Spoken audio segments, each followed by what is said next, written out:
The rain had stopped, but the road still held the shine of it, and the streetlight turned every wet surface into a mirror. If you'd driven past that Sunday night, you'd have seen a woman standing perfectly still beside a silver sedan, while a man in uniform raised his baton over her window.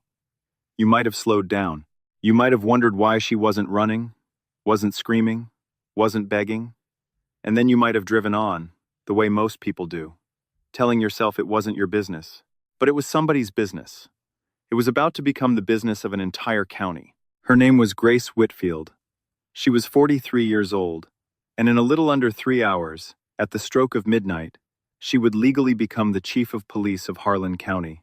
The man raising the baton over her window did not know that. He knew only what he thought he saw: an expensive car, a black woman behind the wheel, and a chance to remind her exactly where he believed she stood. Ask yourself, before we go further, if that were you standing on the side of the road, with your child in the back seat, and a man deciding your dignity was his to take, how long would you keep your voice steady? Grace kept hers steady for a very long time. She had pulled over the moment she saw the lights. She always did. She had spent enough years around law enforcement to know that the first thing an officer looks for is your hands, and the second thing is your attitude, and that the two together decide more about how the next 10 minutes will go than anything printed in the law. So she rolled the window down before he reached her. She placed both hands on the wheel, and she waited. Near the rearview mirror, a small dash camera showed a steady green light. It had begun recording the moment Grace started the engine. Keller never noticed it. To him, Grace was simply a woman alone on a dark road, with no witness except the frightened girl in the back seat. Sergeant Roy Keller walked up slow, the way men do when they want you to feel the walk. He was 51, thick through the shoulders, 26 years on the force, and he had the particular confidence of a man who had never once been told no by anyone he considered beneath him. He put one hand on the roof of her car and leaned down. License, registration, insurance. "May I ask why you stopped me, officer?" Grace said. Her voice was even. Not cold, not hot, even. "You can ask me anything you want after you hand me your paperwork." She reached, slowly and visibly, into the glove compartment. She handed him all 3 documents. He didn't look at them. He looked at her. "Nice car," he said. "This yours?" "It's registered in my name. You're holding the registration." "I asked if it was yours." "You're holding the answer." Something flickered across his face. He had expected fear, or anger, or that particular nervous over-explaining people do when they want an officer to like them. He had not expected calm. Calm, to a man like Keller, reads as arrogance, and arrogance, to a man like Keller, is a thing to be corrected.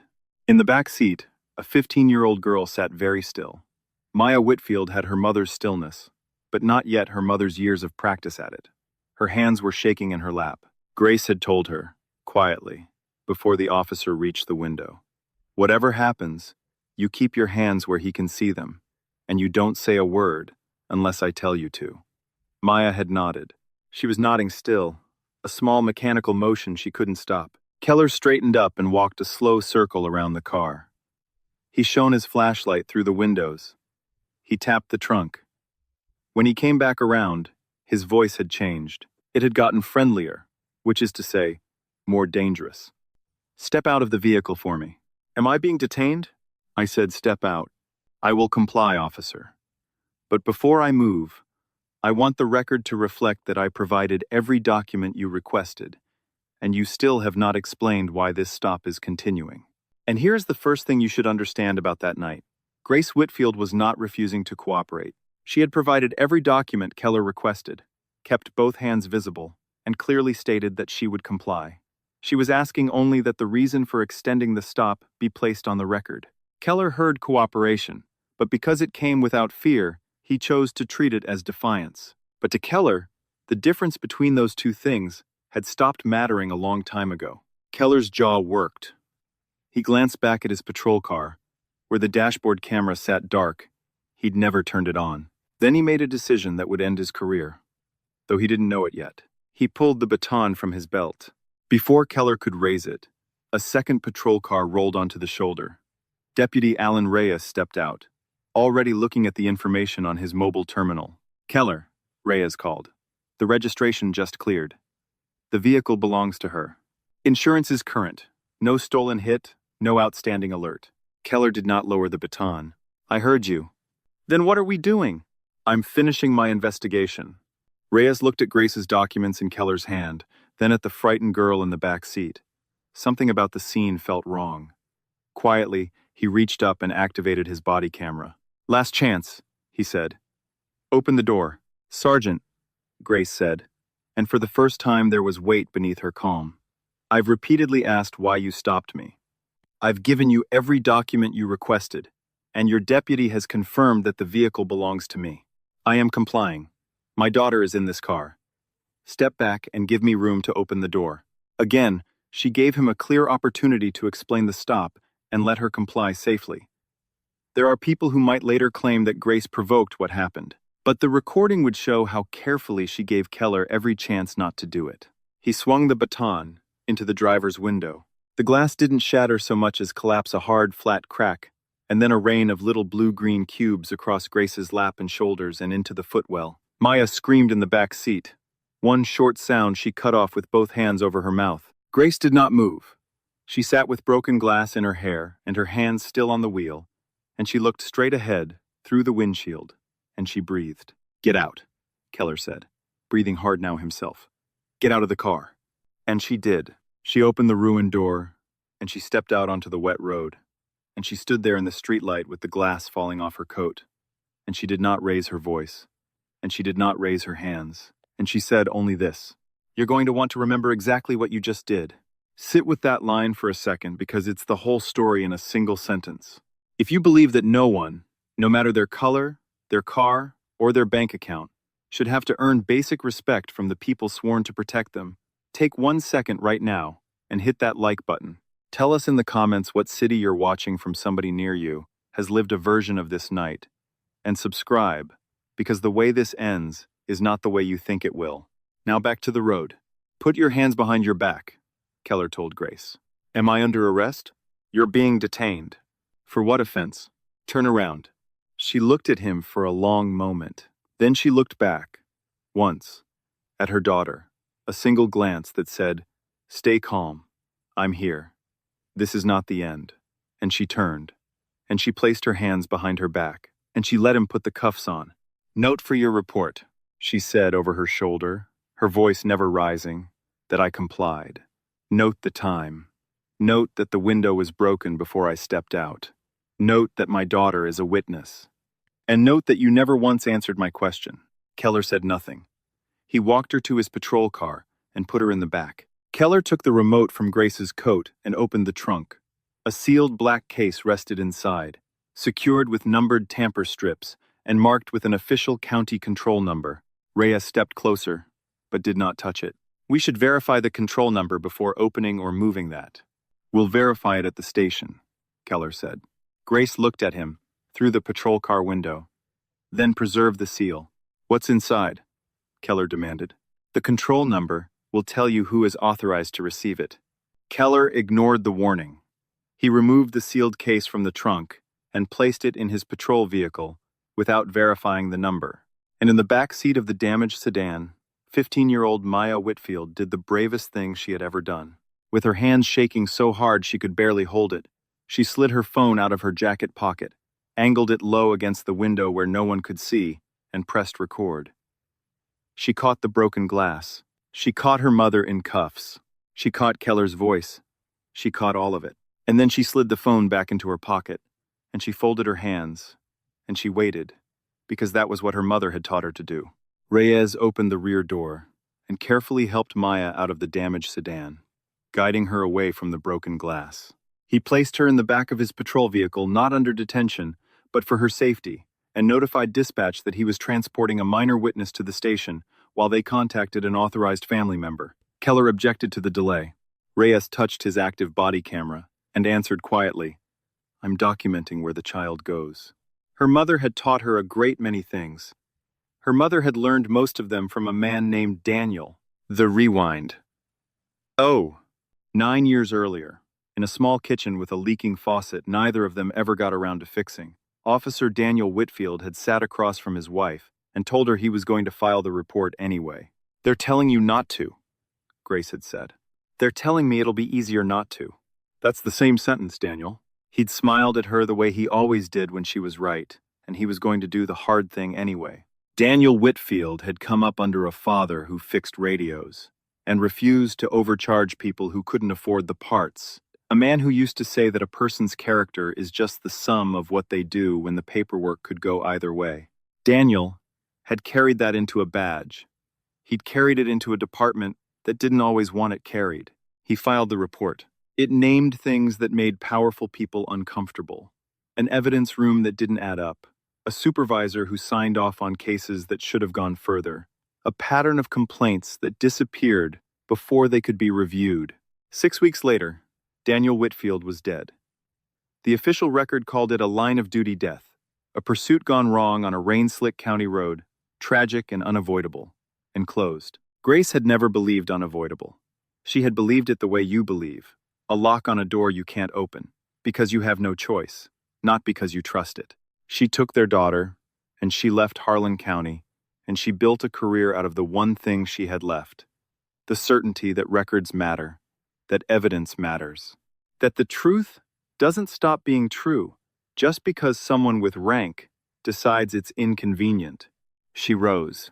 Patrol, then investigations, then a state task force on evidence integrity, then a name that people in the profession spoke with respect. And when Harlan County, sued and embarrassed and finally forced to reform, went looking for an outside chief who couldn't be bought and couldn't be intimidated, her name came back to the place that had taken her husband. She almost said no. Then she thought about the report Daniel filed. She thought about how it had simply vanished. And she thought, someone has to be the person the record can't be hidden from. She said yes. Her commission would take effect at midnight on Monday. She was driving her daughter home from a weekend visit to her mother's grave when Sergeant Roy Keller pulled her over. Now you understand what he was actually standing next to on that road. Not a suspicious car, not a difficult woman.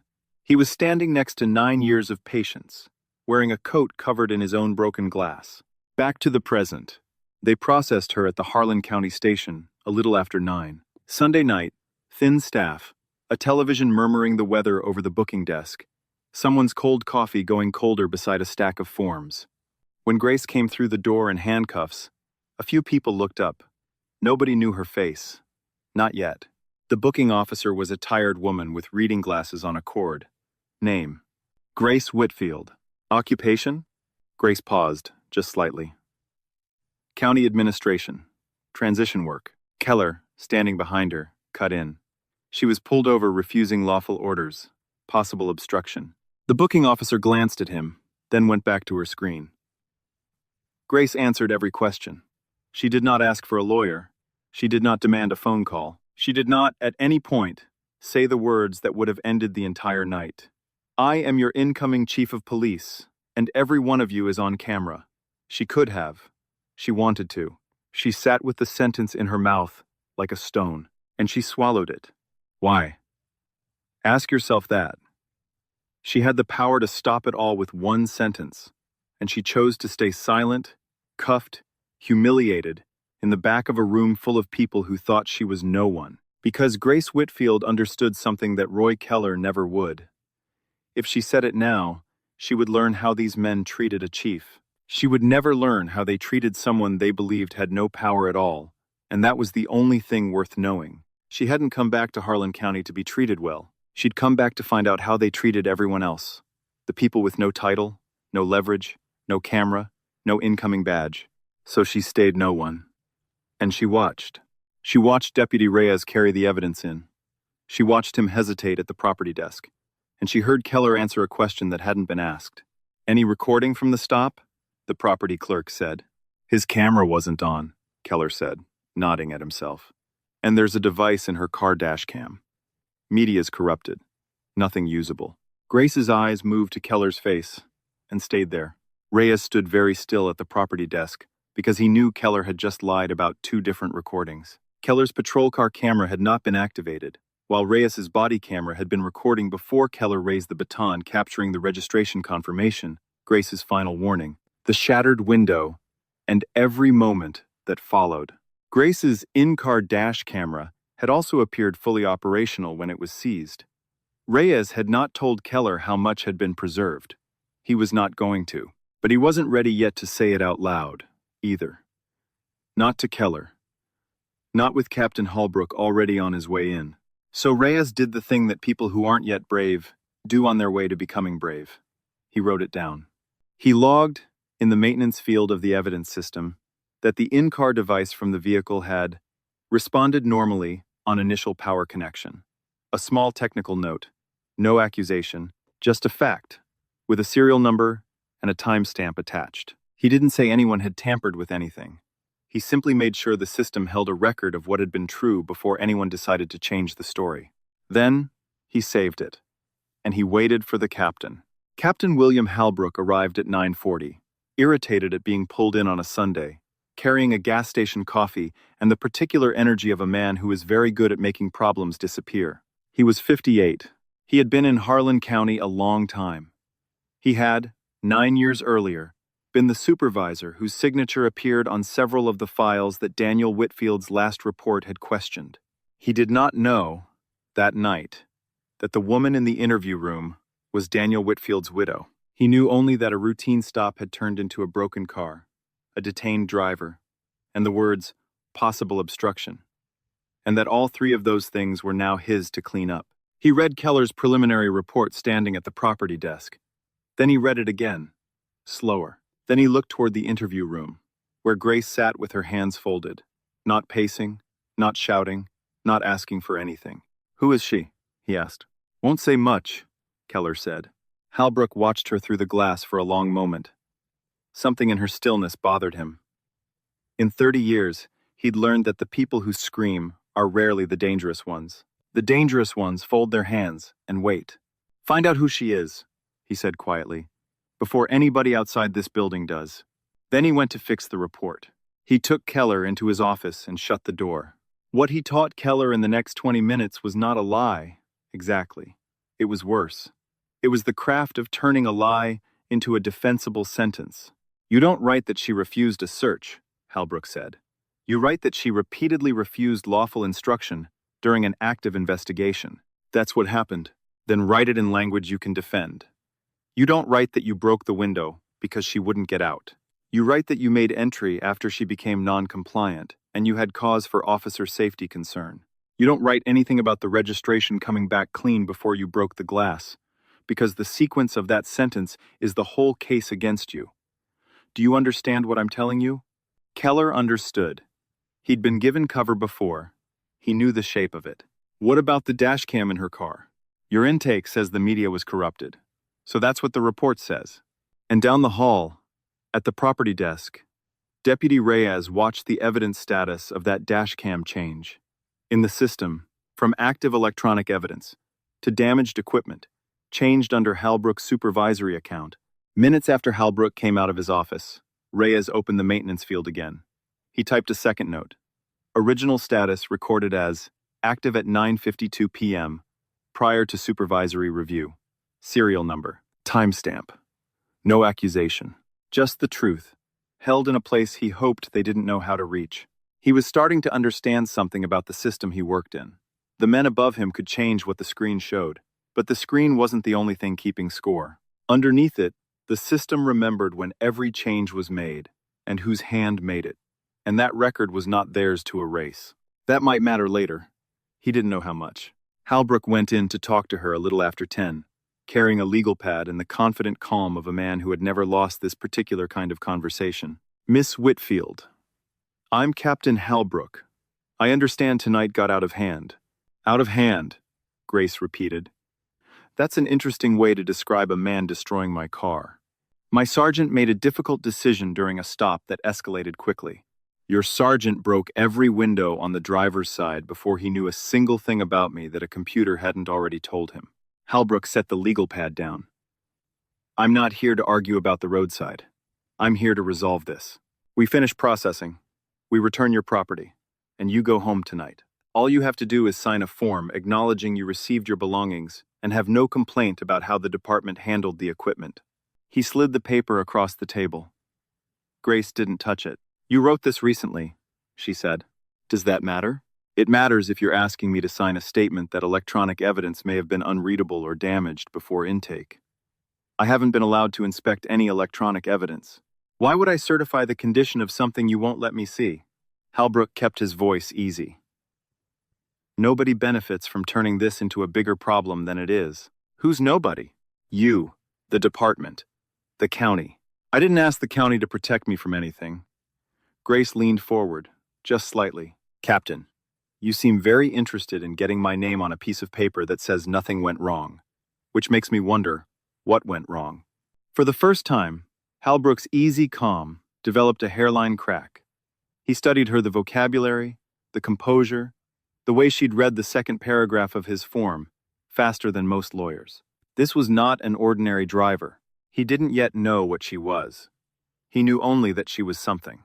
How is it, he said slowly, that you know so much about evidence handling? Grace looked at him, and she did not answer. Because the answer was a name he'd signed off on 9 years ago, and she was not ready to give it to him yet. She pushed the unsigned form back across the table. I didn't ask you to help me, she said. Halbrook picked the paper up. This offer might not be available later. Then I suggest you don't lose the paperwork. He left, and Grace looked up at the clock on the wall. It was 10:15. She thought about the second hand going around, and she thought, midnight. Halbrook believed midnight was the deadline by which this problem had to disappear. He had the deadline right. He had everything else about it wrong. Midnight was not the moment the problem would vanish. Midnight was the moment these men would find out exactly whose problem it had been all along. While Grace waited, 3 things were happening in 3 different places, and each one was a thread that would pull the whole night apart. The first thing, Halbrook went into the evidence room alone. He told the property clerk he was conducting a personal supervisory review and sent him back to his desk. Then, at a workstation out of direct view, he took the memory card from the dashcam, examined it, and pressed down on it until it cracked. He dropped the pieces in the shred bin. He loosened a few components inside the camera housing, not destroying it, just making a later technical failure plausible. And he turned to the black case of documents that had ridden in Grace's trunk, the case she'd been transporting, the one with the county seal. He read fast, stopping every time his own name appeared. Then he fed several pages into the shredder and repackaged the rest. He believed he had just made the most dangerous evidence disappear. He believed it right up until the end. The second thing, at a workstation 20 feet away, Deputy Reyes watched the evidence records update in real time. A line vanish here, a status change there, and he entered one more maintenance note. Original inventory record, present at 10:14 p.m. prior to supervisory access. Reference number, timestamp. He was no longer just documenting. He was building a spine of timestamps that no eraser could reach. And he was beginning to understand that he was going to have to choose, before the night was out, whose side of that record he stood on. And the third thing, several miles away, a woman named Evelyn Brooks sat at her kitchen table with her phone in front of her and a cup of decaf she hadn't touched. She had been driving past the intersection that night. She had slowed down, and unlike most people, she had not driven on. She had stopped on the far shoulder, and, with the instinct of 35 years spent as an emergency room nurse, a woman who knew exactly how quickly memory rots after a shock, and exactly why you write things down while they're fresh, she had recorded 90 seconds of video. The broken car, the woman standing calm in the streetlight, the officers, the girl in the back seat. Now she sat at her table with a yellow legal pad, writing down the date, the time, the road, what she had seen with her own eyes, careful to add nothing she hadn't witnessed. And when she was done, she called the Harlan County Police Department to offer them a copy. The voice that eventually came on the line was Captain Halbrook's, and it was warm, and it moved fast. Yes, ma'am. We absolutely need that. Do you still have the original phone? It would be best if you brought the whole device in tonight for chain of custody. Evelyn Brooks had spent 35 years documenting things that people later argued about in courtrooms. She knew what chain of custody was. She also knew what it sounded like when a man was more interested in possessing a recording than in watching it. I'll make a copy and bring it in tomorrow morning, she said. I'd really prefer the original tonight. I'm sure you would, she said pleasantly, and hung up. Then she called her daughter and asked how to save a second copy to the cloud, so that no matter what happened to her phone, the truth existed in more than one place. Her daughter walked her through it. When it was done, Evelyn added one final line to her legal pad. Captain Halbrook requested possession of the original device tonight. I declined. She wrote the time beside it, and she closed the pad. 3 people, a widow, a rookie, and a nurse. None of them powerful, all of them keeping records. Somewhere in the building, Halbrook was congratulating himself on how much of the truth he'd destroyed, and he never once considered that the truth wasn't only in his building. By 11:30, most of the day's staff was long gone. A dispatcher near the front looked up at the sound of a car in the lot. County vehicle just pulled in. A dark sedan had stopped in front of the building. 2 people got out. A man in a dark suit with a leather folder. A woman with a thick county file held against her chest. Neither wore a uniform. Halbrook came out of the hallway fast. Keller drifted in behind him. Reyes stood by the property desk and felt the air in the room change. The man introduced himself as Michael Reeves, county attorney. The woman was Helen Porter, from the Board of County Commissioners. And Reeves asked, without preamble, "Where is Grace Whitfield?" "She's being held," Halbrook said carefully, "while we investigate her conduct during a traffic stop." "Has she been charged?" "We're still working through it." "Then bring her out." "I'll need more than that. We have an active investigation." Reeves looked up at the clock over the booking desk. It was 11:52. "We can wait," he said. "For what?" Reeves didn't answer. Porter set her county file on the counter and kept one hand flat on top of it, and the room got very quiet, the way a room does when everyone senses something coming but no one can see its shape. Halbrook felt it. He didn't understand it. He crossed his arms. "If this is about the case in her vehicle, we have reason to believe it contained restricted county material she couldn't account for." "Did anyone verify the control number on that case?" Reeves said, before it was opened. Halbrook paused a half-second too long. "We were in the process." "That sounds like a no." Keller stepped forward. "The circumstances gave us cause to believe." "You're Sergeant Roy Keller," Reeves said, and it wasn't a question. Porter's eyes flicked to the file under her hand. Keller noticed. "What?" he said. "Nothing," she answered. The clock reached 11:59. The dispatcher had stopped typing. Reyes was watching the second hand. Keller followed his gaze. Halbrook looked more annoyed than afraid, which was, in the end, his last mistake of the night, that he was annoyed when he should have been afraid. The minute changed. Midnight. Porter opened her county file. Reeves waited 3 more seconds, and then he said, "Now, bring her out." "On whose authority?" Halbrook snapped. Porter removed a single certified document and laid it on the counter and turned it to face him. Reeves said, quietly, "On hers." Halbrook looked down. At the top of the page was the official seal of Harlan County. Below it, the appointment language approved by the Board of Commissioners. And below that, 4 words that rearranged every event of the entire night into a shape none of these men had been prepared to see. Grace Whitfield, Chief of Police, Harlan County, effective 12, midnight Monday. Halbrook read it twice. Keller leaned in over his shoulder. "What is that?" he said. Nobody answered him. Reeves looked at the clock one more time. "Captain," he said, "it's now 1 minute past midnight. Chief Whitfield is the head of this department. I would suggest you open that interview room door. And here is where I want you to imagine Roy Keller's face. Because you have been waiting the entire story to see it, and it is worth the wait. Watch the color, leave it. Watch it drain from his forehead down to his jaw, the way water leaves a glass when it tips. Watch his mouth open with no sound in it.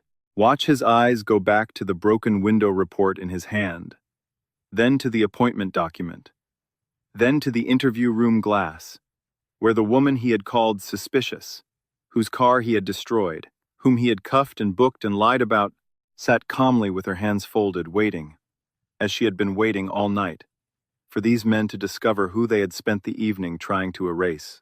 "She never told us," Keller whispered. "No, she never did. That was the whole point. A deputy went to get her, and a minute later, Grace Whitfield walked out of that interview room without handcuffs, and she did not smile, and she did not gloat, and she did not look at Roy Keller first. She had learned her composure from a man who used to say that character is what you do when the paperwork could go either way, and she was not about to spend the most important moment of her career doing the cheap thing. She looked first at the evidence room. She saw the black case, repackaged in a bag that was newer than the others. She saw the dash cam, with a damaged equipment tag on it.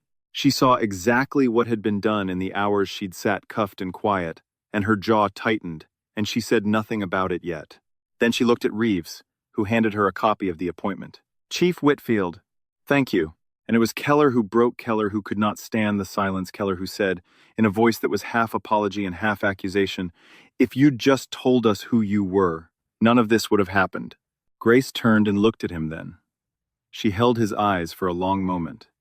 And what she said quietly, so that everyone in the room had to go still to hear it.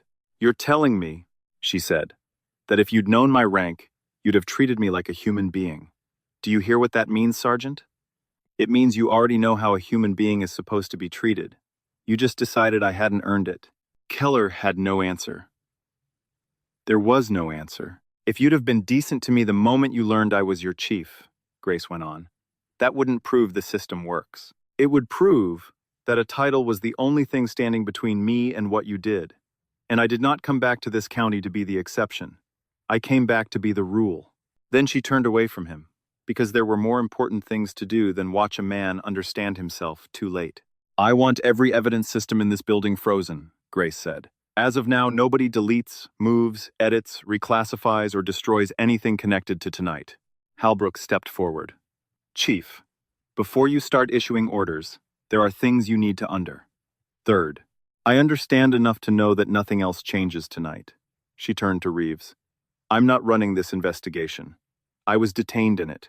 I want independent investigators. State Bureau. I will not be the one who decides what the evidence means, because if I decide it, every conclusion I reach can be waved away as revenge. Bring in people who don't answer to me. You should sit with that for a second." She had just been handed the power to burn the whole department to the ground with her own 2 hands. And the very first thing she did with that power was give it away to outsiders, to people she couldn't control, because she understood that justice you administer for yourself isn't justice at all. It's just the same abuse of power, wearing a nicer coat. Reeves nodded. "I'll make the calls." Then Grace looked across the room at Deputy Reyes, who had been standing very still by the property desk, and who now looked like a man waiting to find out whether the thing he'd done all night had been brave or merely reckless. "Who handled the dash cam after it came into this building?" Keller started to say, "It arrived corrupted. I didn't ask you." She kept her eyes on Reyes. "Deputy?" Reyes swallowed. "Sergeant Keller had it on the roadside. It came through intake here. Captain Halbrook accessed the record afterward." He paused. "And ma'am, I preserved the original evidence status, before it started changing. It's in the maintenance log. Timestamps, serial numbers. I didn't alter anything. I just made sure the system kept what was true. Clade, Clade, Clade, Clade." The room went silent again. Halbrook's eyes moved slowly to Reyes, and there was something in them that made the young deputy's stomach drop. But the thing had already been done, and it could not be undone, and some part of Reyes was glad. Grace looked at Reyes for a long moment. She did not thank him effusively. She did not promise him anything. She simply said, "Preserve the access history too. All of it. And deputy, you should have said something on that road tonight." "Yes, ma'am. I know. Doing the right thing late?" Grace said, "Still counts. But somebody pays for every minute you wait. Tonight, that was my daughter, in the back seat, watching. Remember that." Reyes nodded. He would remember it for the rest of his career. The state investigators arrived a little after midnight. Special Agent Karen Blake, a digital evidence specialist, and a second investigator for the physical evidence. Blake's first act was to confirm, with Grace directly, that Grace would not be directing the investigation. Her second was to lock down the evidence room access logs, the dash cam, the shattered memory card, the black case, and every scrap of packaging, and to copy the entire evidence management system before anyone touched anything further. And then the digital specialist picked up the dash cam, turned it over in his hands, looked at the cracked memory card sealed on the table beside it, and asked a question that changed the temperature of the entire room. Why are we all so focused on the memory card? Halbrook, too quickly. Because it's the storage, and it's destroyed. It's a storage, the specialist said. He connected the camera through an isolated interface and read the device information off his screen. This model uploads encrypted recordings automatically whenever it has a secure connection. The card is secondary. It's a copy. Local users can smash the card all day long. It doesn't touch anything that already synced off-site. Keller's head turned toward the cracked card on the table. Where does it sync to? Halbrook asked. And for the first time all night, his voice was not calm. Grace answered before the specialist could. The vehicle was configured for independent evidence preservation. The material I was transporting was under an integrity review protocol for the leadership transition.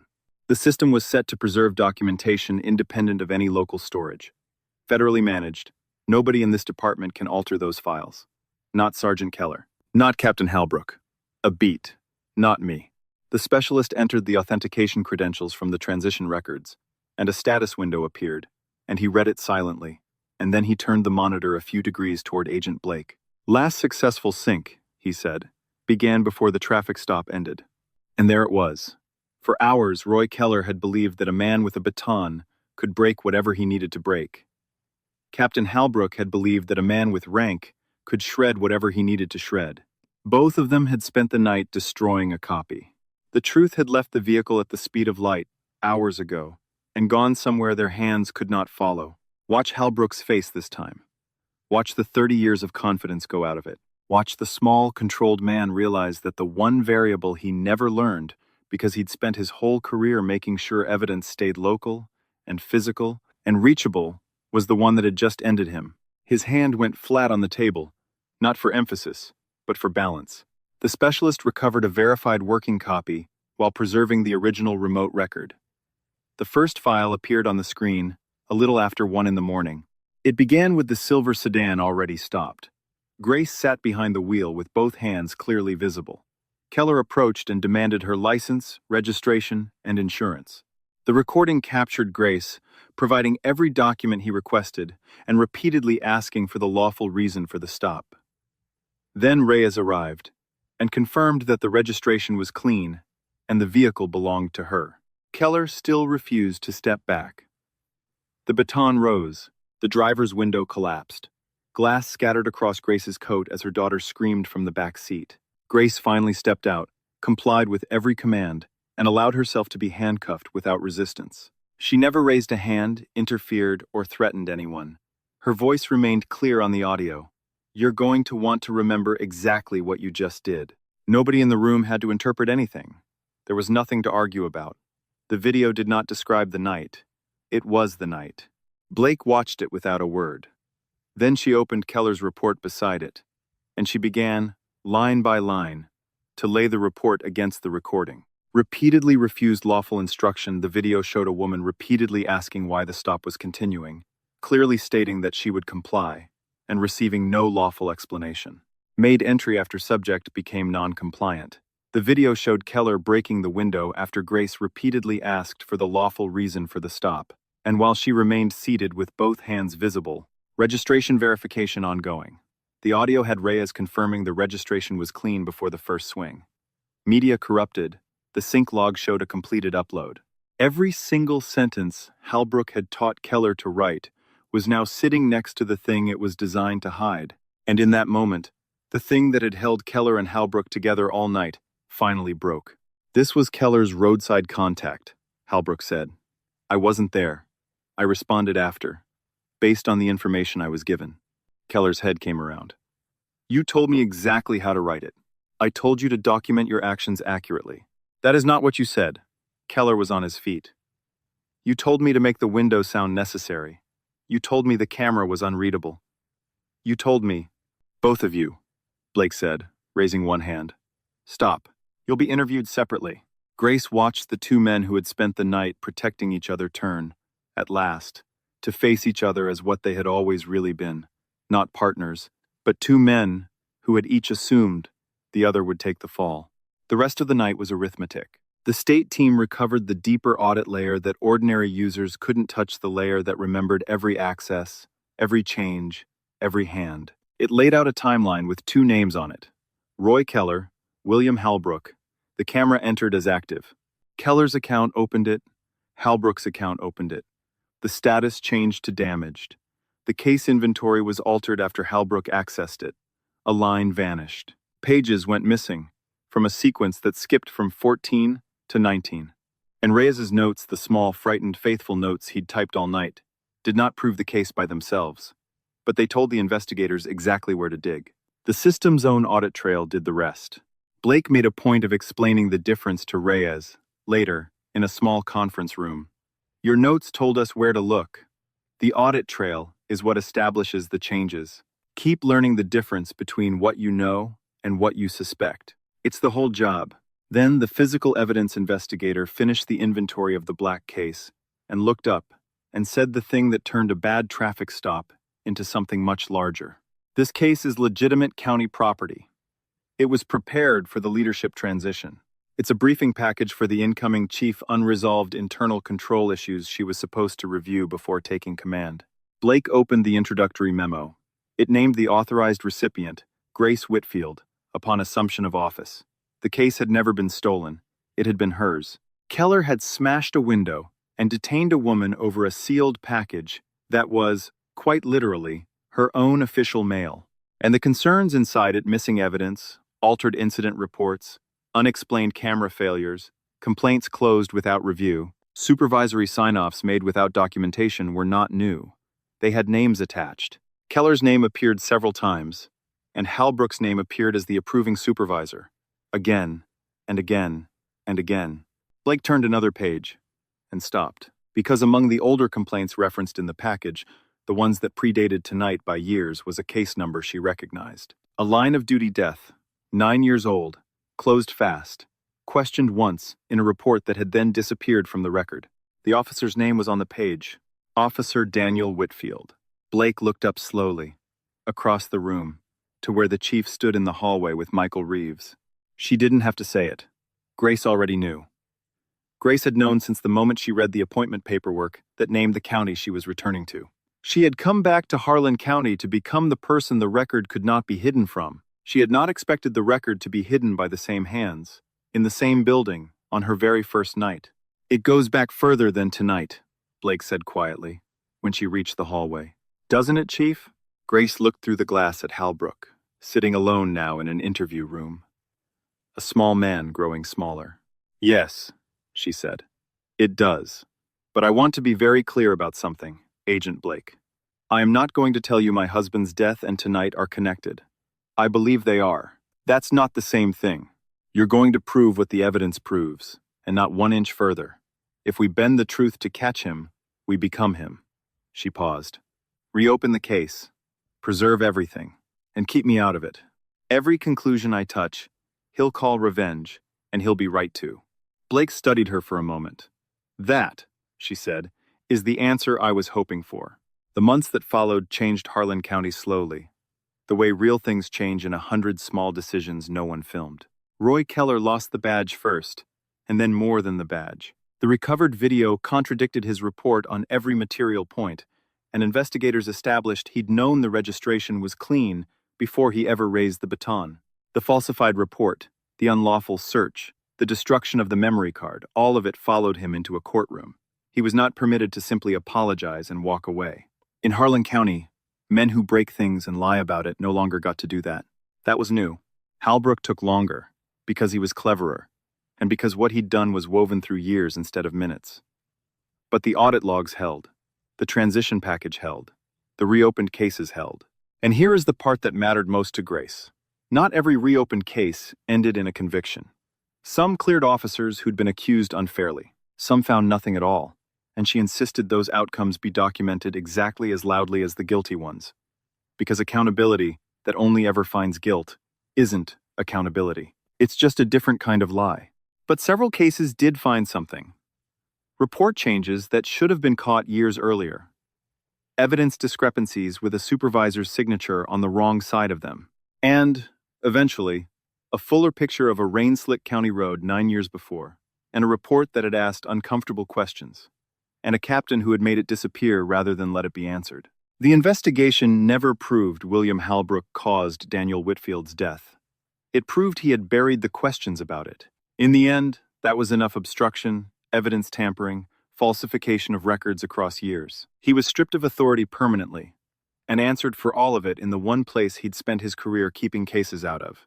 And Daniel's file, the one that had said unavoidable, the one Grace had never believed, was reopened, reviewed, and finally, 9 years late, told the truth about him. A man who'd filed a report he was told to bury and refused because his father fixed radios honestly and had taught him that character is what you do when the paperwork could go either way. A year on, the county opened a program in his name, the Daniel Whitfield Integrity Fund, training young officers in evidence integrity and paying for independent review of complaints from residents who couldn't afford to be heard any other way. It was named for a man who filed a report he was told to bury, so the next officer who filed one wouldn't have to be brave alone. The department changed its bones. Permanent audit histories no supervisor could quietly rewrite.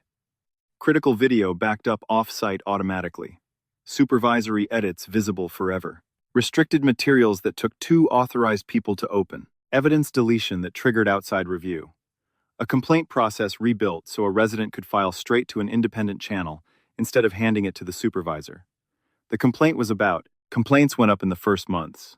Critics called it proof the department was getting worse. The reviews told a different story. More people were simply willing to report things because for the first time they believed someone would read what they wrote. Some deputies hated the new rules, said they assumed everyone was dishonest. Grace answered them the same way every time. Good systems don't exist because everyone is dishonest, she told them. They exist because honesty shouldn't have to depend on your memory, your rank, or who you happen to be loyal to. A department that can only behave when the powerful are watching isn't a good department. I'd know.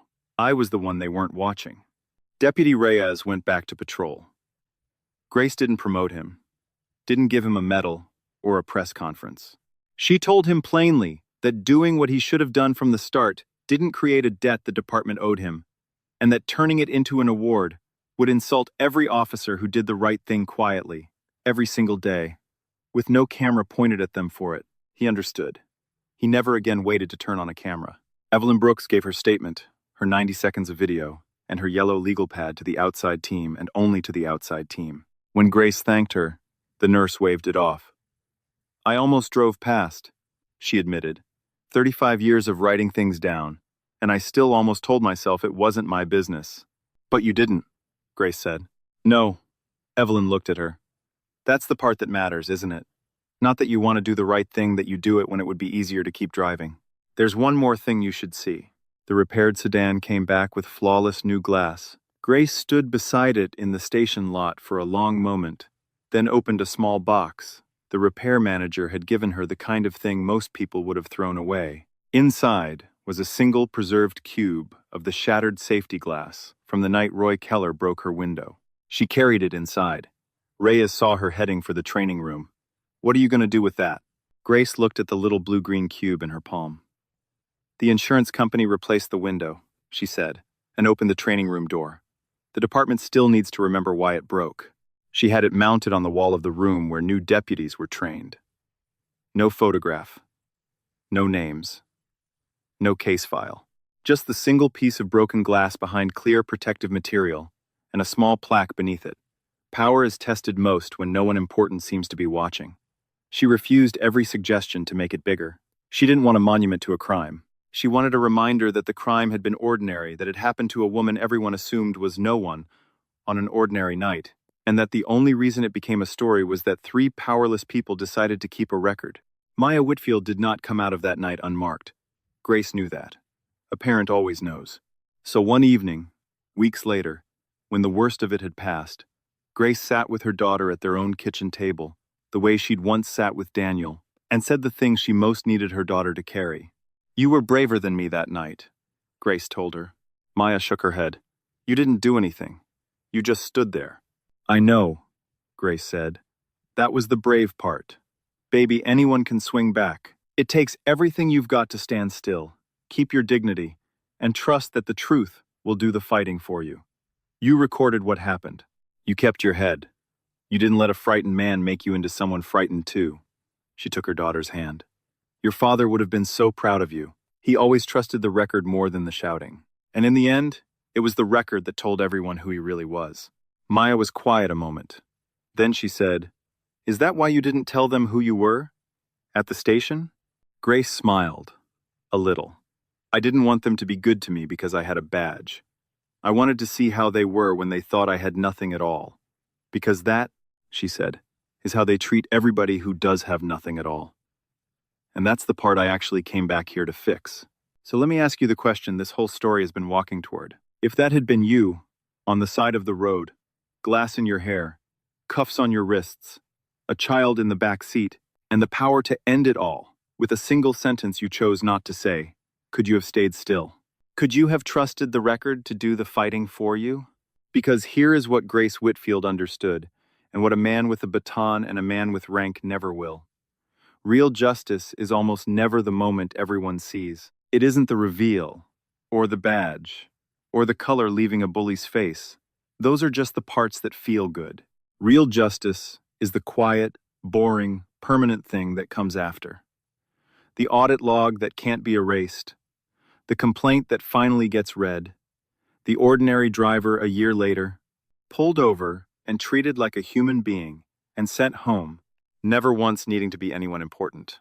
And the moment authority starts protecting itself, instead of the truth, that's the moment. Silence becomes part of the crime. Dignity isn't something people hand you. You either know your worth when no one's watching, or you don't. Chief Whitfield knew hers, on the worst night of her life, with glass in her hair. She knew it better than every man in that building. The question is whether you'd know yours. Thank you, sincerely, for staying to the very end of this story. If it moved you, tell us in the comments what you would have done in Grace's place.